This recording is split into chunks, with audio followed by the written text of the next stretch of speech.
ሐምሌ 24 ቀን 2008 ዓመተ ምህረት ጎንደር ከተማ መስቀል አደባባይ ላይ የታፈኑና የተቆጡ የነጻነት ድምጾች አየሩን ሰንጥቀው በጉልህ ይሰማሉ። ድምጹም እንደ ገደል ማሚቶ ያስተጋባ በደባርቅ በማክሰኝት በበለሳ አርባያ በስቴና መካነ ኢየሱስ በወልቃይት ጠገዴ ጠለምት ባህር ዳርና ሌሎች አጎራባች ክልሎች ያስገመግማል። የወልቃይት የአማራ ብሔርተኝነት የማንነት ጥያቄ ጋር ተያይዞ ህዝቡ በመረጣቸው አስተባባሪ ኮሚቴዎች ላለፉት 2 ዓመታት የተካሄደው የመብት ትግል ህወሓት በጉልበት በመጨፍለቅ የኮሚቴው አባላቱን ለማጥቃት የሄደበት መንገድ መላውን የአማራ ተወላጅ አነቃንቋል፣ አስቆጥቷል። ሐምሌ 5 ቀን 28 ዓመተ ምህረት የትግራይ ልዩ ኃይል ከአማራ ክልል ባለስልጣናት ዕውቅና ውጪ የወልቃይት የማንነት ጥያቄ አቀራቢ የሆኑትን የኮሚቴ አመራሮች አፍኖ ለመውሰድ ያደረጉት ሙከራ ከሽፏል። ኮሎኔል ደመቀን በኃይል ለመያዝ የጸጥታ ኃይል በወሰደው እርምጃ ኮሎኔሉ በወሰዱት ራስን የመከላከል መብት የጸጥታ ኃይሎች ከባድ የህይወት ዋጋ እንዲከፍሉ ሆኗል። ከኮሚቴው አመራሮችም መካከል አቶ ሲሳይ ታከለ፣ አቶ ሰጠኝና አለቃ አንበሶም በመንግስት የጸጥታ ኃይሎች ተገደሉ። የጎንደር ህዝብ ሟቾቹን በታላቅ ሥርዓት ያሞገሰ በከተማዋ እምብርት በክብር አጅቦ በሽለላና በተኩስ በጀግና መወደስ የቀብር ሥርዓታቸውን ፈጸመ። ተከበው የነበሩትን የኮሚቴው ሊቀመንበር ኮሎኔል ደመቀን ህዝቡ አስለቅቆ በሽማግሌዎች በኩል ተደራድረው የህጉን ሥርዓት ለመከተል ለሰሜን ጎንደር ፖሊስ መምሪያ አስረከቡ። በህወሓት የሚመራው መገናኛ ብዙሃን ኃላፊነት በጎደለው መንገድ አንድ ብሔር ላይ ያነጣጠረ ጥቃት ተፈጽሟል ሲሉ በብሔራዊ ሬዲዮና ቴሌቪዥን ቀሰቀሱ።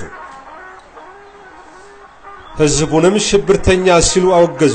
ድርጊቱንም በሻቢያ ተላላኪዎች የተፈጸመ በማለት በተለመደው የምስል ቅንብር ፊልሞች ኮነኑ። ህወሓት በወልቃይት የሚገኙ የትግራይ ተወላጆችን በማስተባበር የጎንደሩን እንቅስቃሴ በማውገዝ የትግራይ ክልላዊ መንግስት የማያዳግም እርምጃ እንዲወስድ የህወሓት ካድሬዎች አሳሰቡ።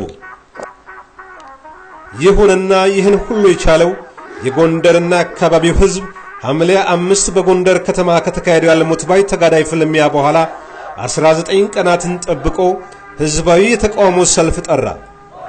በአድን ኢህአዴግ ሰልፉ ህጋዊ ፍቃድ የለውም ሲሉ በመገናኛ ብዙሃን አስነገሩ።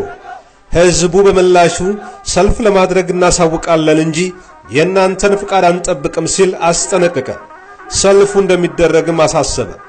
ሐምሌ 24 ቀን እሁድ 2008 የጎንደርና አካባቢውን ህዝብ በፍርሃት ለማሸበር ያጋዚ ወታደሮች ከልዩ ኃይል ታጣቂዎች ጋር በከተማዋ ዙሪያና እምብርት ላይ መሸጉ። ዛቻና ማስፈራሪያዎች በሚዲያ ታግዘው ቀጠሉ። ግና ህዝብ ግን ቆርጧልና ገና ከጧቱ 12 ሰዓት ጀምሮ ጎንደር ከተማ መስቀል አደባባይ ተመመ። ሕፃናት፣ አዋቂዎች፣ እናቶች፣ የተለያዩ የሃይማኖት መሪዎች አደባባዩን አጨናነቁት። ጎንደር ነጻነት በተራቡ ፍትህን በተጠሙ ልጆች ተጠለቀለቀች።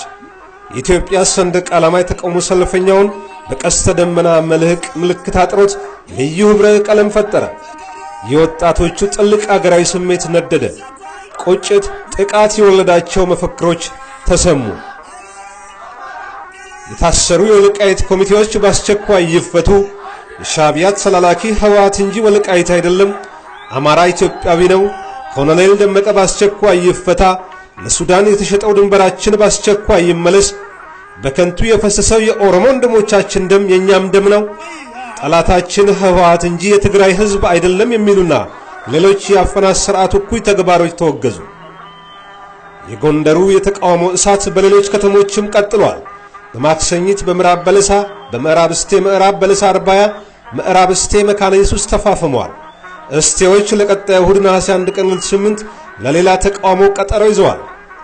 ጎንደር የነጻነቱን ችቦ ለኮሰች።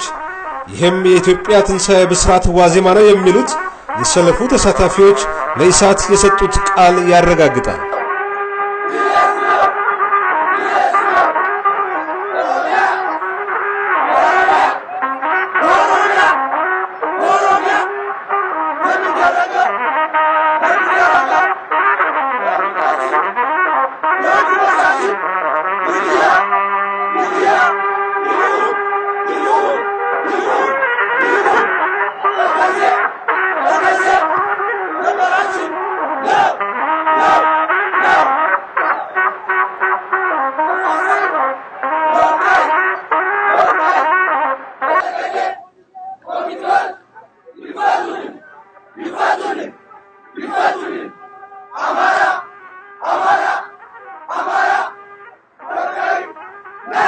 አሁን ያው ሰላማዊ ሰልፉን ተጠናቆ ህዝቡ ወደ መሰብሰብ የሚገኘው የተሰጠው አቋም መግለጫም ጥያቄ በአስቸኳይ ካልተሳችሁት አሁን ቢሆን የጎንደርን ተቃውሞውን ያሰማል ነው የሚለው።